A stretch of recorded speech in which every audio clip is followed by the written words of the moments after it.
అమ్మా నీకోసం రాజా శారీ పంపిస్తున్నాడు, దాన్ని కట్టుకొని చెప్పి ఎలా ఉందో.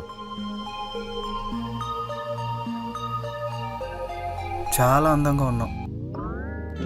నీ క్వశ్చన్ చెప్పనా? ఒక అమ్మాయి చీరలో ఎందుకు అంత అందంగా కనిపిస్తుందో నీకు తెలుసా? ఎందుకంటే చీర పొడవు ఏ స్త్రీ ధరించిందో చెబుతుంది కాబట్టి. ఆ చీర అందమైన నడుం నుంచి స్టార్ట్ అయ్యి అలా భుజాల మీదకు వెళుతుంది కాబట్టి అందుకని దాన్ని చీర అవుతుంది. అది మనకు మాత్రమే తెలుస్తుంది. అప్పుడు అది బయట అవుతుంది. అది మనకు మాత్రమే అనిపిస్తుంది. ఈ బయట కింద పడిన వెంటనే నాకు తెలిసి నువ్వు చాలా అందంగా ఉంటావు. నువ్వు కూడా ఆ కీర్లో యాలకులానే ఉన్నావు. నువ్వు కూడా దానిలాగే కొరికేయాలనుంది. మరి కొరికే మరి.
దీపక్,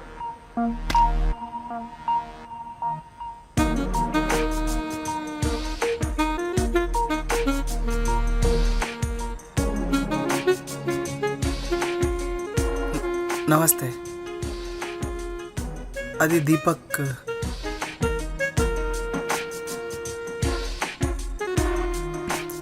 నీ ఫ్రెండ్ దీపక్ అతని ఇంట్లో లేడు. అయితే రండి, నేను మిమ్మల్ని డ్రాప్ చేస్తాను. నా బైక్ బాగానే ఉంటుంది, నేను కూడా బాగానే తోలుతాను. యాక్చువల్లీ తను లేడు కదా, అందుకని.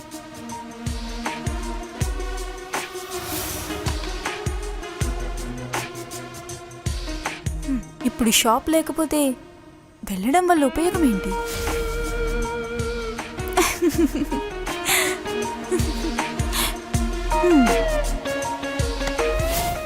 ఇంకెప్పుడైనా.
అరే, నువ్వేంటి ఇక్కడున్నావు?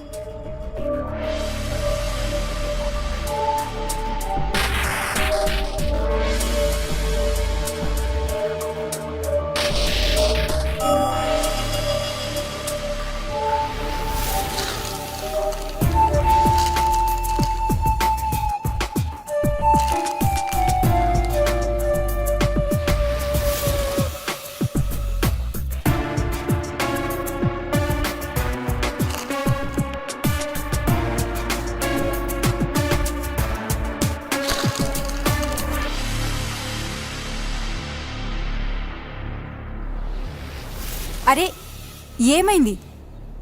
కారం పడిందా? కళ్ళు తెరువు ఒకసారి.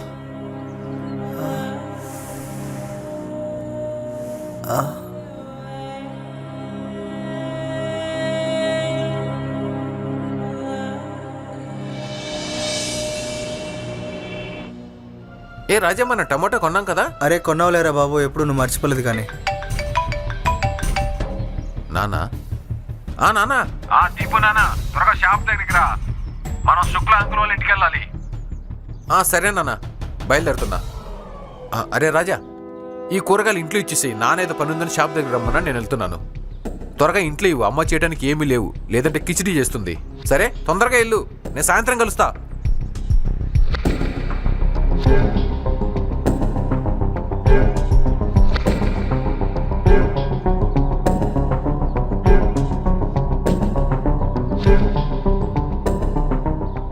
రాజు, ఓ రాజు,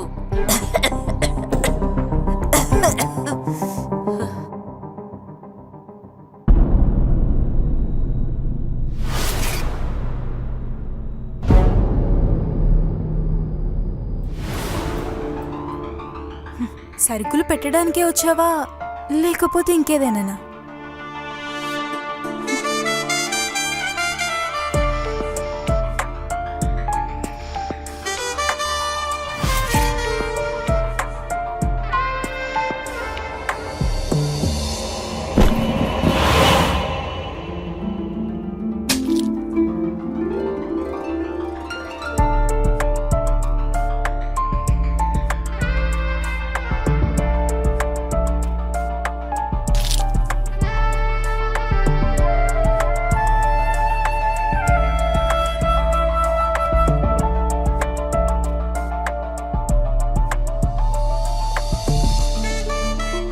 తెలుసా, తీపి కీర్లో యాలకుల గింజ పంటిమ చేరుకున్నప్పుడు దాని రుచి ఇంకా పెరుగుతుంది.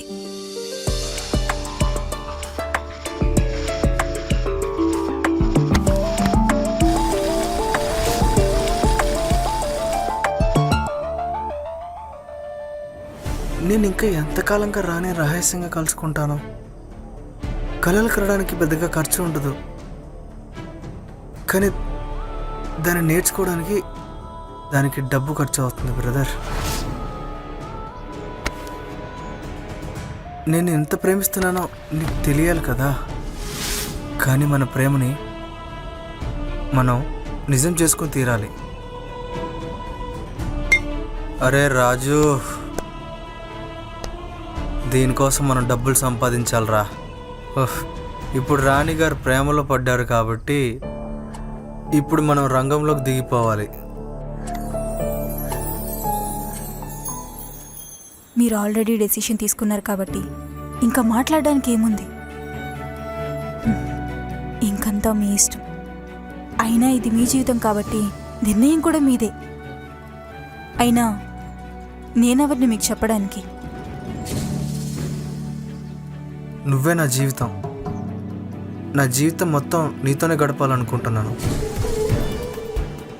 నేను ఇదంతా నీకోసమే చేస్తున్నాను.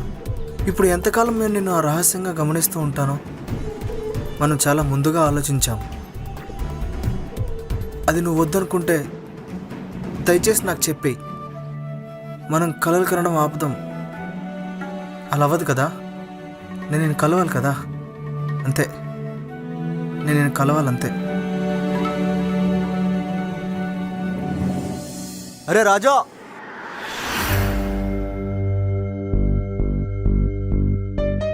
అరే నువ్వు వెళ్ళిపోయావని చెప్పారు. అరే నాకు చెప్పకుండా ఎలా వెళ్తావు? అరే నాకు చెప్పకుండా వెళ్తావా? నీకోసం ఇల్లంతా వెతికి వెతికి ఇక్కడికి వచ్చాను. అసలు ఏమైందో చెప్పు. బ్రో, బైక్లో డబ్బులు కొట్టించుకోవాలన్నా డబ్బులు కావాలి, అంతే. డబ్బులు సంపాదించడానికే నేను మామయ్యకి అమ్మమ్మకి చెప్పి మిమ్మల్ని వెతుక్కుంటూ వెళ్ళాను. అప్పుడు నువ్వు కనపడలేదు. వెళ్తా మరి.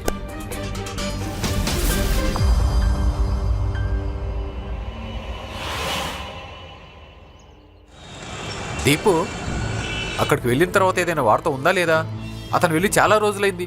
మీరు మాట్లాడుకుంటున్నారా లేదా? ఇంతకు ముందు ఒకసారి అయింది అంతే, ఇబ్బందిగా 30 సెకండ్లలో. కొద్దిగా అటు ఇటుగా అయింది. తర్వాత కాల్ చేస్తానన్నారు, ఫోనే రాలేదు. అలానా? సరే, అతను అక్కడే ఉన్నాడుగా, అదే పెద్ద విషయం. ఏమైనప్పటికీ బయటికి వెళ్ళి డబ్బు సంపాదించడం అంత సులభం కాదు. మాకిక్కడ చేయడానికి పెద్దగా పనేముంది, షాపుల చుట్టూ ఎప్పుడు తిరగడం తప్ప. నేను ఇక్కడ ఒంటరిగా ఉంటున్నాను. అరే, నేను ఇక్కడ ఉన్నప్పుడు నేను ఒంటరిగా ఎలా ఉండనిస్తాను చెప్పు. రాజా, ఏ రాజా, నీకు నూరేళ్ళు. నీ గురించే మాట్లాడుకుంటున్నావు. ఆ? చల్లగా ఉండు నాయనా. నమస్కారం మామయ్య. మామయ్య, ఇది నీకోసం, బామ్మ ఇది మీకోసం. ఇప్పుడు అవెందుకు తెచ్చావు? నా కోసమేది? అరే యార్, నీకోసం తీసుకురావడం మర్చిపోయాను, కానీ నేను హామీ ఇస్తున్నా, నీకోసం నెక్స్ట్ టైం ఖచ్చితంగా తెస్తాను మై ఫ్రెండ్. ఏ జోక్ చేశాను రాజా, నా కోసం నువ్వు వచ్చావు కదా, అదే పెద్ద బహుమతి. ఇక్కడ పెద్ద అబద్ధం ఏంటంటే బయటికి వెళ్ళిపోయారంటే మనుషుల్ని మర్చిపోతారు. లేదు, సరేరా, కూర్చో, తిందాం. సరే, అది నేను చేతులు కడుక్కొని వస్తాను. సరే వెళ్ళు.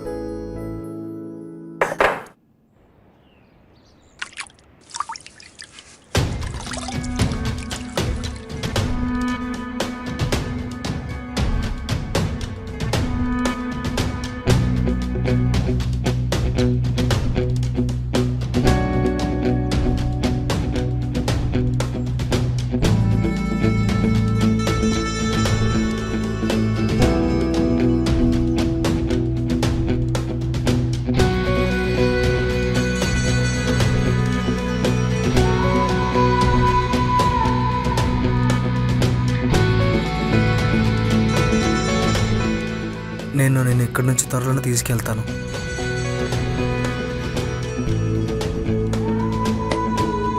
ఇది నీకోసమే.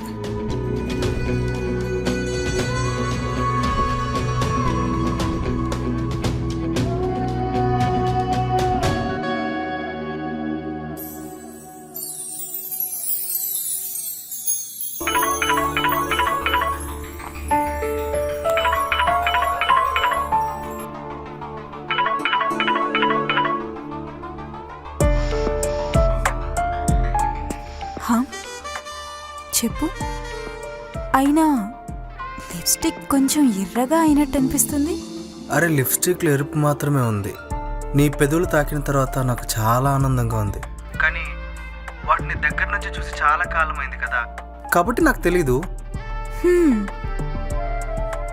అవునా? అయితే మరి కొన్ని చెవి పోగులు కూడా చూడొచ్చు కదా, అవి కూడా నాకు చాలా బాగుంటాయి. అనిపిస్తుంది నా ముఖానికి అవి ఇంకా బాగుంటాయని. మళ్ళీ అదే మాట. చెవి పోగులు మారుతూనే ఉంటాయి, కానీ అవి సరిపోయే చెవులు ముఖాలు అందరికీ ఉండవు కదా.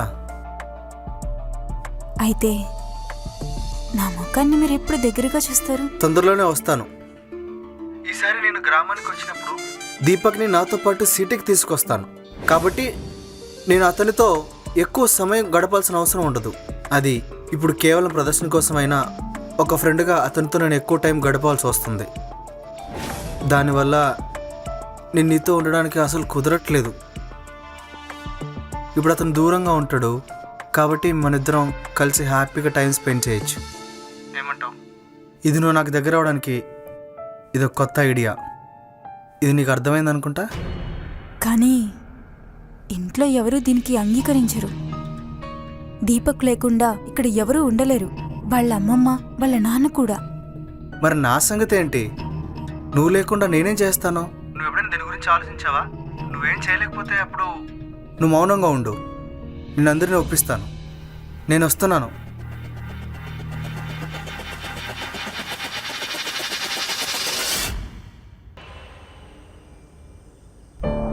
దీపక్ని నాతో పాటు నగరాన్ని తీసుకెళ్తున్నాను, ఎందుకంటే మన ఇద్దరికి మాట్లాడడానికి అవకాశం ఉంటుందని. ఏదో ఒక రోజు నేను నిన్ను కూడా తీసుకెళ్తాను. నేను నిన్ను చాలా ప్రేమిస్తున్నాను రాణి.